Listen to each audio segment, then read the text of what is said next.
Our episode begins with the gallant knight standing atop the hills, gazing from a distance at the demon castle. After a journey that lasted more than 4 weeks, he has arrived at the castle of the demon lord to rescue the princess and free her from the cruel torture inflicted upon her every day.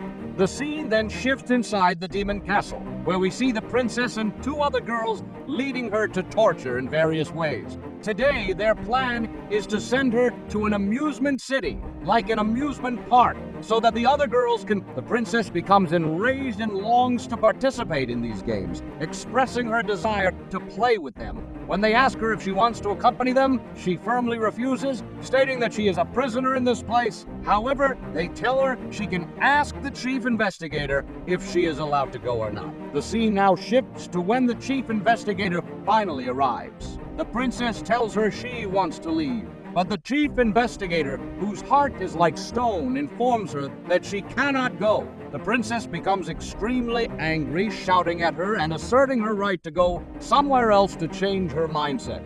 The chief investigator agrees to consider it, but makes it conditional on the princess revealing a secret of the imperial secret. This enrages the princess even more, and the knight, named Sayef, accuses the chief investigator of orchestrating this as a form of torture.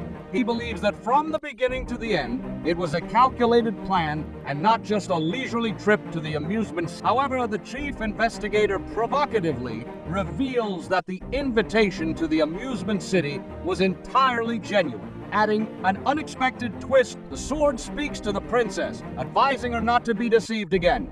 An hour passes, and the princess still refuses to speak to them. The chief investigator begins to convince her that if she reveals just one secret, they will send her to the amusement city using teleportation, accompanied by the 2 girls, Yuki and Anki. The sword warns the princess not to be fooled, as those girls only follow orders and their invitation was just a trick. In those moments, the princess informs the sword that he should not worry. She reveals herself as the commander of the 3rd Imperial Legion, having faced betrayals from those she considered comrades. This is not new to her, and she will never surrender.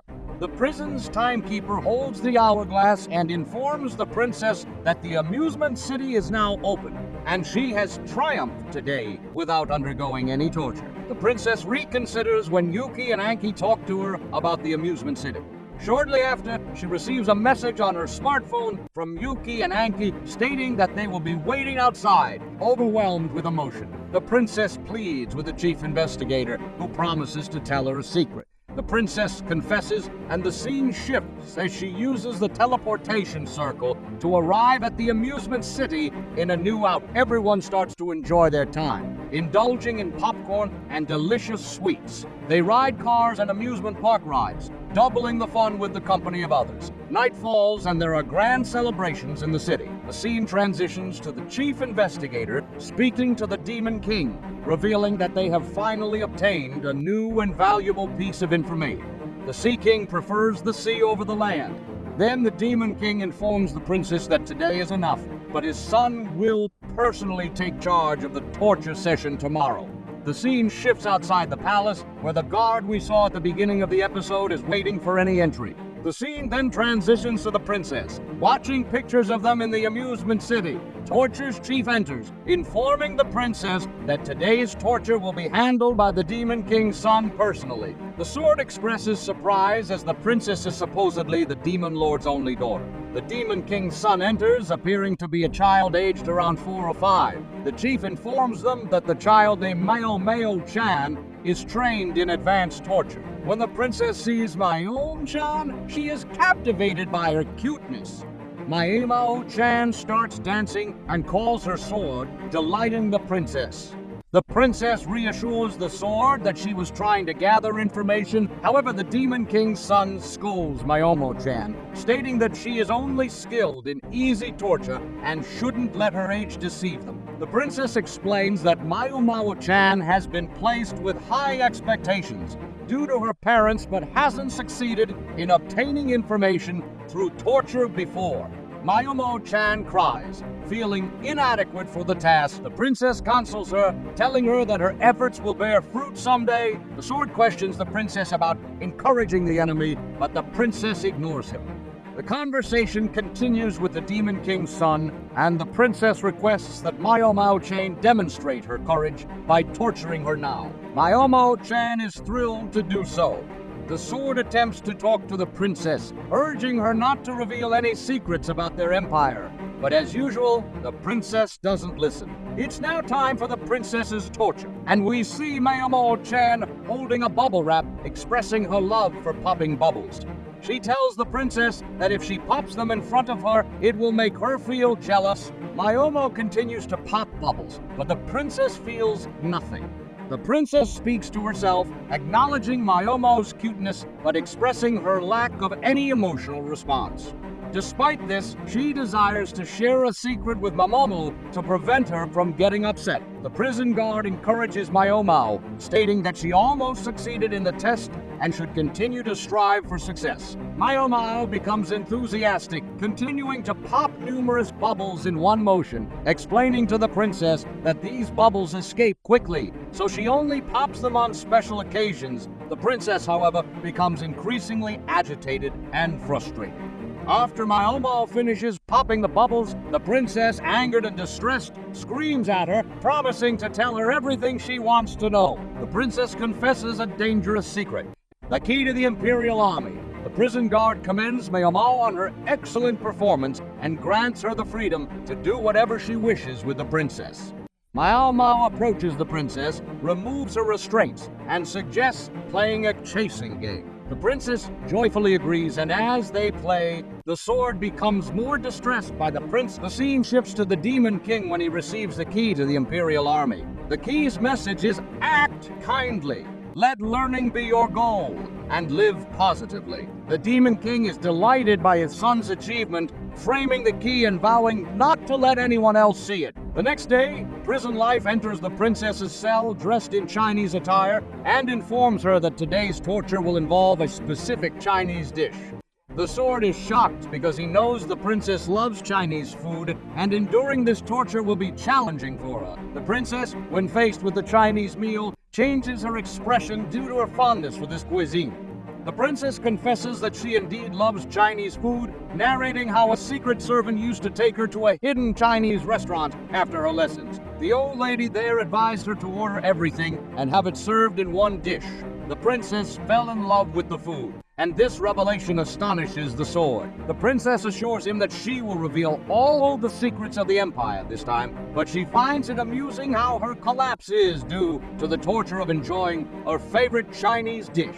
Then we return to reality, and the princess, despite her love for Chinese cuisine, finds this particular dish different. The soup inside it burns her mouth from the inside, making it less appetizing for her. The sword rejoices because he sees an opportunity to triumph over this enemy. However, the prison guard interrupts him, explaining to the princess that she is not familiar with the correct way to consume this food. The guard advises her to place the dumpling on the soup ladle first, open it to let the soup out and let it cool. Upon hearing this, the princess's facial expressions start to change, causing the sword to become tense. However, the princess reassures the sword not to worry, as she momentarily abandons her caution. She tells the guard that this won't happen again and starts talking about the proper way to eat the dumpling. The prison torture official then starts drinking the flowing broth in front of the princess as a temptation. The princess desires it greatly, and the sword warns her to be cautious. The princess, momentarily discarding her caution, says it won't happen again. She then talks to the guard, mentioning that if she drinks the broth first, what about the dumpling? The torture official responds that she shouldn't drink all the soup at once. She should consider her options. She then shows the deliciousness of the soup to entice the princess. The princess, overwhelmed by the tempting aroma and taste, cannot resist and confesses, revealing a secret of the empire. The shift rotation of the guards changes every Sunday, making the security weaker on that day. After the confession, the princess eagerly starts eating the meal, displaying extreme happiness. Meanwhile, the guard informs the Demon King about the weakness in the security rotation on Sundays, suggesting an attack on that day. However, the Demon King rejects the idea, stating that he prefers watching anime series airing on Sunday mornings, and he wants to enjoy them immediately when they are released.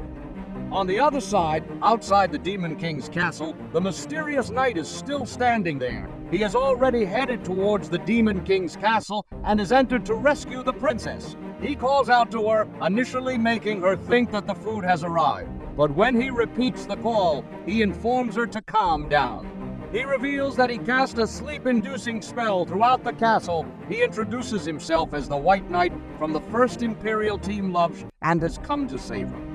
As memories from the princess's past surface, it becomes apparent that she grew up dreaming of becoming a strong warrior, training with a sword to protect them, while other girls dreamed of finding their dream knights. She was more focused on shoujo manga, shouting at the characters for being born from such fantasies. Back to reality. The princess is eager to see the knight who has come to save her, still in disbelief, thinking it might be a dream. The knight removes his mask, revealing a less than handsome face.